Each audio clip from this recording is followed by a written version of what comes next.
Bogie scrapping painting के पश्चात assembling के लिए ली जाती है।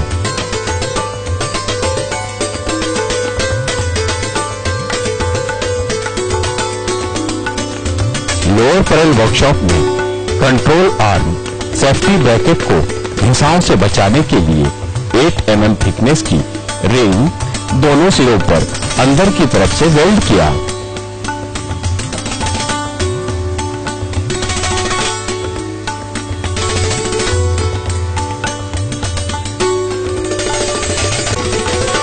कंट्रोल आर्म माउंटिंग ब्रैकेट में थ्रेडेड पिन को हथौड़ी की सहायता से ठोक कर बिठाया जाता है।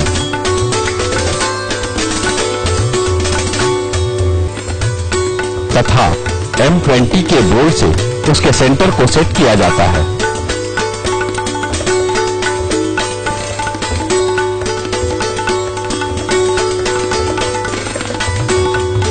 इसी प्रकार सभी थ्रेडेड पिन को कंट्रोल आर्म माउंटिंग ब्रैकेट में बैठाया जाता है।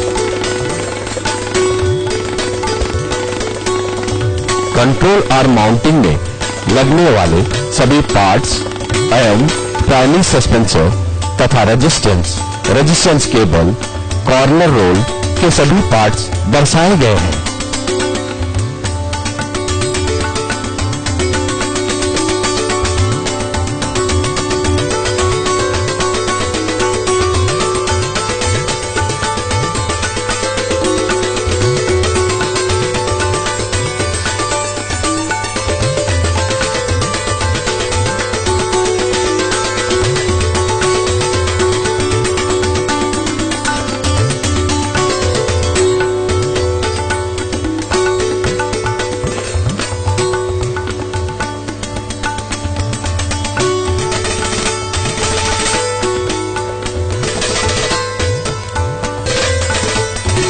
कॉर्नर रोल पिन को anti corrosive copper base grease लगाया जाता है ताकि उसमें जंग न लगे, ताकि अगले पीएच में आने पर आसानी से खुल सके। रोलर तथा पिन लगाकर उसे वॉशर तथा स्प्लिट पिन की सहायता से लॉक किया जाता है।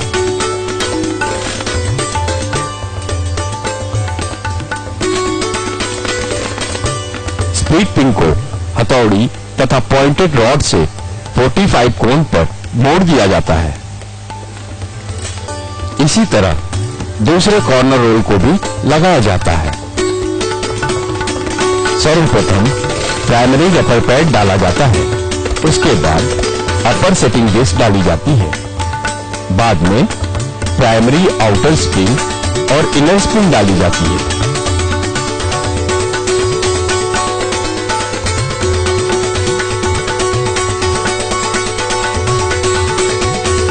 मैनुअल में दर्शाए गए स्प्रिंग की पोजीशन के अनुसार स्प्रिंग के लोकेशन सेट किए जाते हैं। ऊपर लोअर सेटिंग डिस्क रखकर उस पर कंट्रोल आर्म रखते हैं।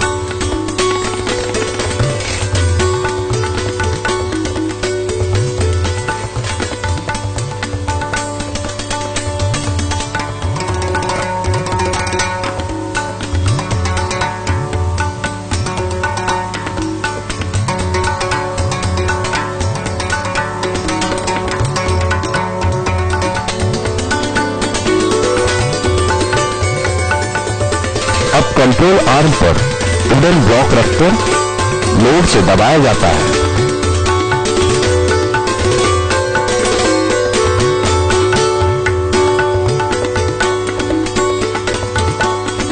बाद में कंट्रोल आर्म के फिक्सिंग ब्लॉक को कंट्रोल आर्म ब्रैकेट में लॉकिंग प्लेट्स की सहायता से M20 बोल्ट से टाइट किया जाता है।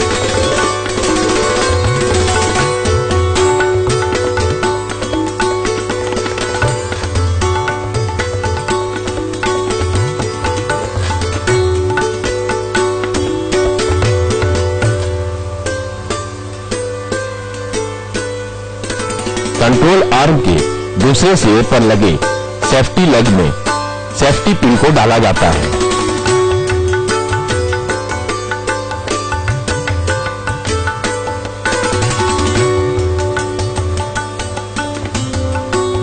फिक्सिंग ब्लॉक में लगे M20 के बोल्ट को 340 Nm का टैक रेंज पर सेट करके बोल्ट को टैक से टाइट किया जाता है।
टाइट रेंज से उसे पूरी तरह से टाइट कर दिया जाता है। दूसरी तरफ का इसी तरह टाइट किया जा रहा है।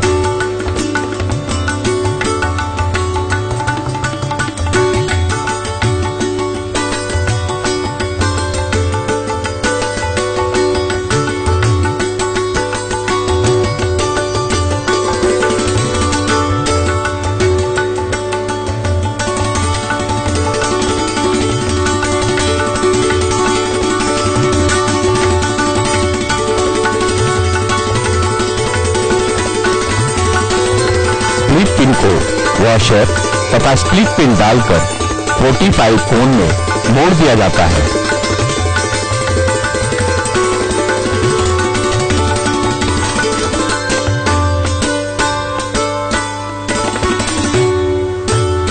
फिक्सिंग ब्लॉक पर लगे लॉकिंग प्लेट को मोड़कर बोल्ट को लॉक कर दिया जाता है।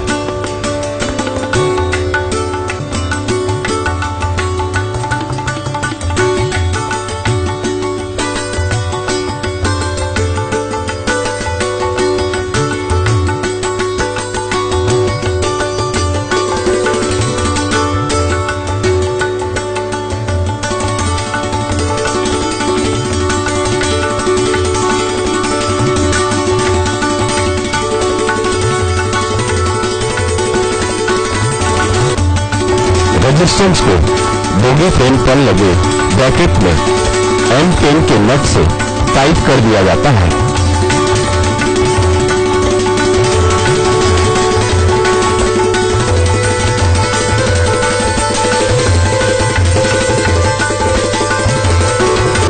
उसके बाद ग्राउंड केबल को कंट्रोल आर्म तथा रेजिस्टेंस को M10 बोल्ट की सहायता से जोड़ दिया जाता है।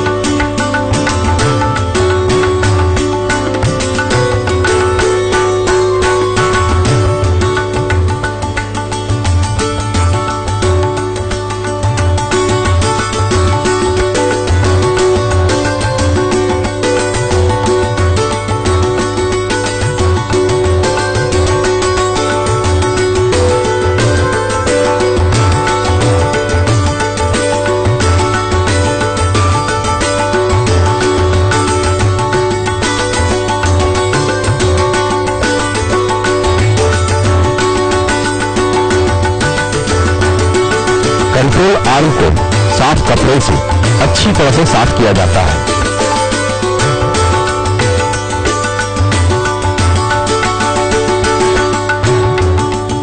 तथा लॉन्ग टर्म एंटी करोजन ग्लेस होल की सहायता से लुब्रिकेट किया जाता है।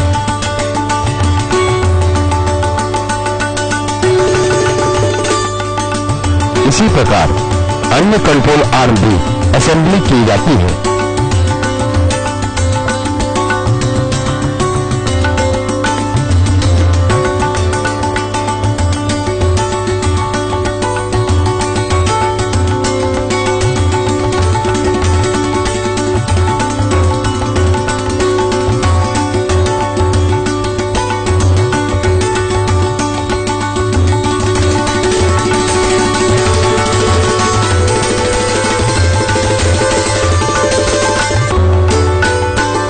ट्रैक्शन फ्रेम में लगने वाले लेटरल बम्प स्टॉप के पुर्जे दर्शाए गए हैं। Lateral bump stop adjusting sink को ट्रैक्शन फ्रेम में M16 बोल्ट की सहायता से लेटरल डैम्पर सपोर्ट को वॉशर तथा M16 नाइलॉक नट से जोड़ा जाता है।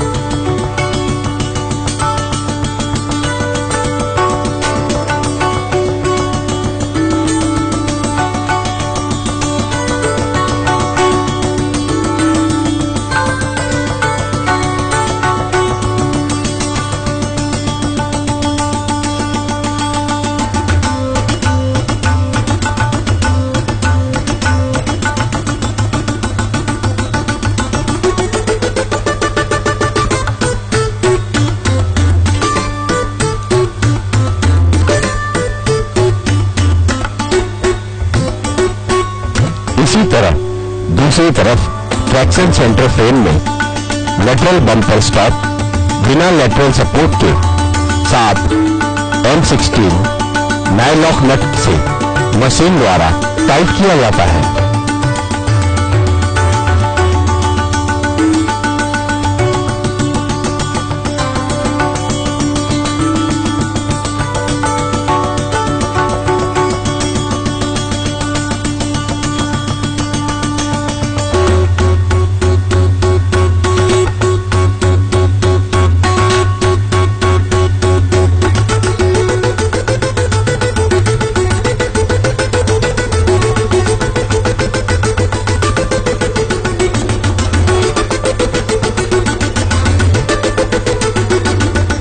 वन 170 का टार्क रेंज पर सेट करके टाइट किया जाता है।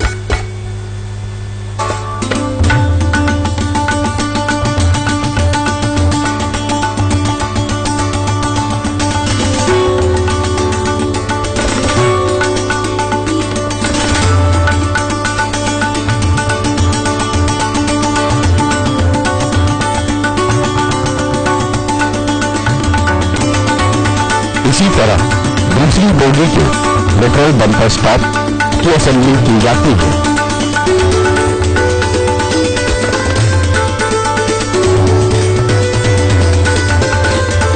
वायर रोप पिन को anti corrosive copper base grease लगाया जाता है।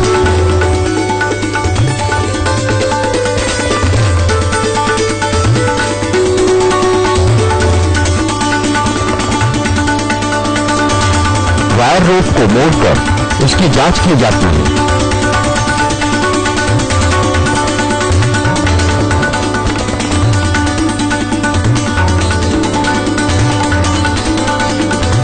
हैमर की सहायता से वायर रोप को वायर रोप ब्रैकेट में पिन से जोड़ते हैं।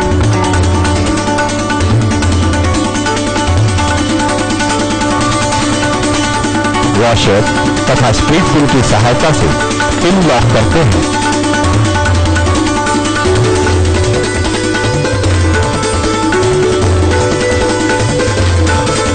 स्प्लिट पिन को 45 कोण में मोड़ दिया जाता है। इसी प्रकार अन्य वायर रोप की भी असेंबली की जाती है।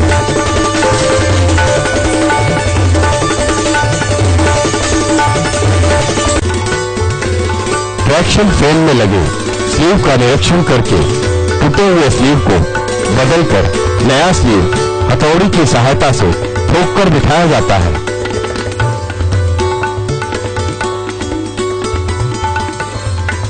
M20 बोल्ट में डिस्क के साथ फ्रेम और बोगी को M20 नाइलॉक नट, मशीन, 30 mm सॉकेट तथा रिंग पाने की सहायता से टाइट करते हैं।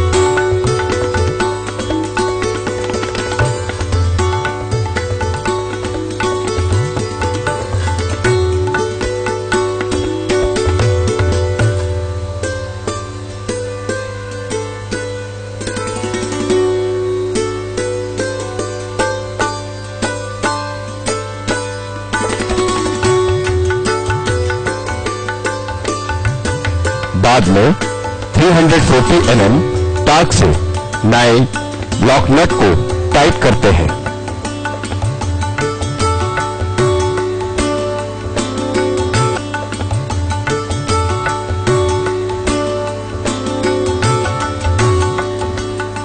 ट्रैक्शन लीवर को ट्रैक्शन रॉड की समान ऊंचाई के लिए रबर की पैकिंग लगाई जाती है।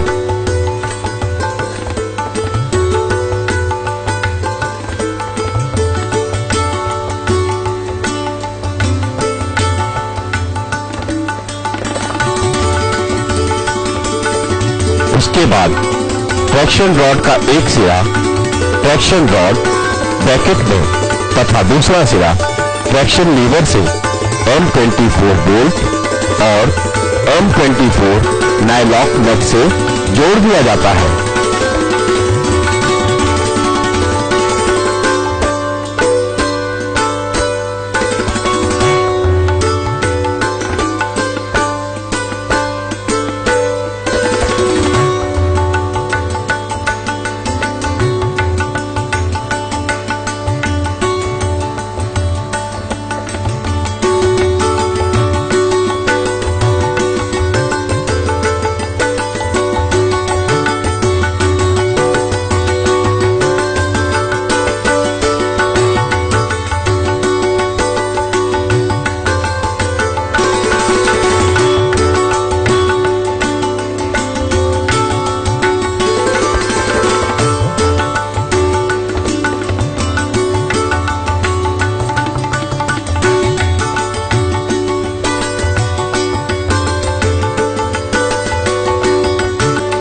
मशीन की सहायता से नट बोल्ट टाइट करते हैं।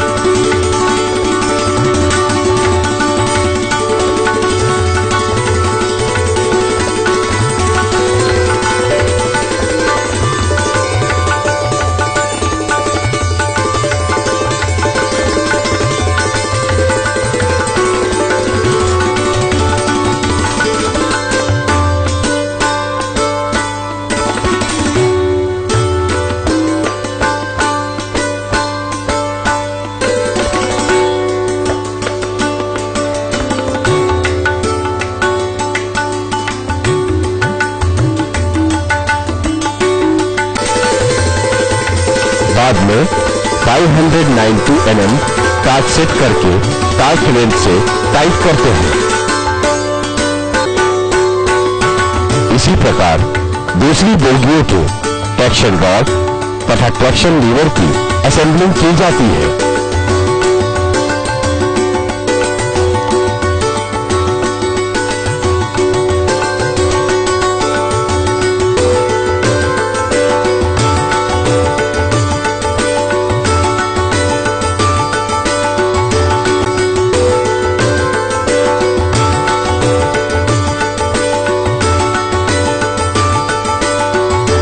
एंटी रोल बार को ईओटी क्रेन की सहायता से बोगी के anti roll bar mounting bracket पर रखा जाता है।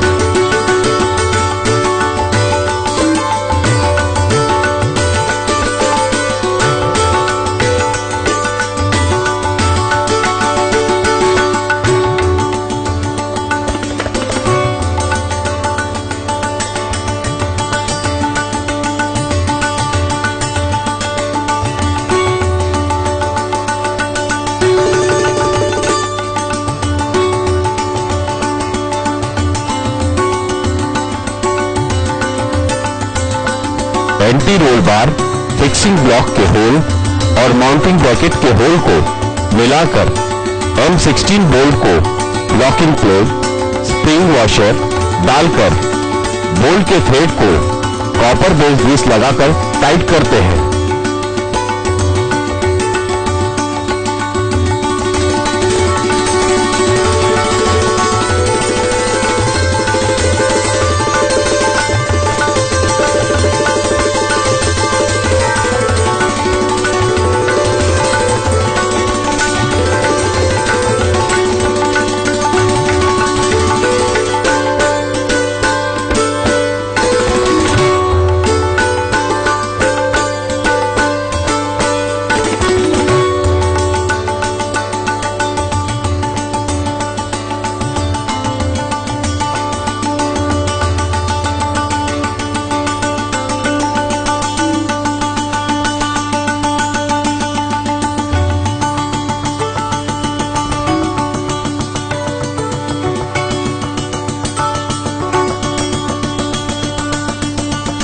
170 mm का टार्क सेट करके टार्क रेंच तथा 24 mm सॉकेट की सहायता से टाइट करते हैं।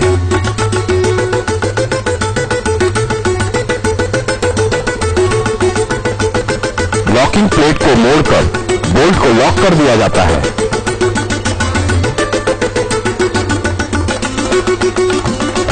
इसी प्रकार एंटी रोल बार का दूसरा सिरा भी टाइट कर लिया जाता है।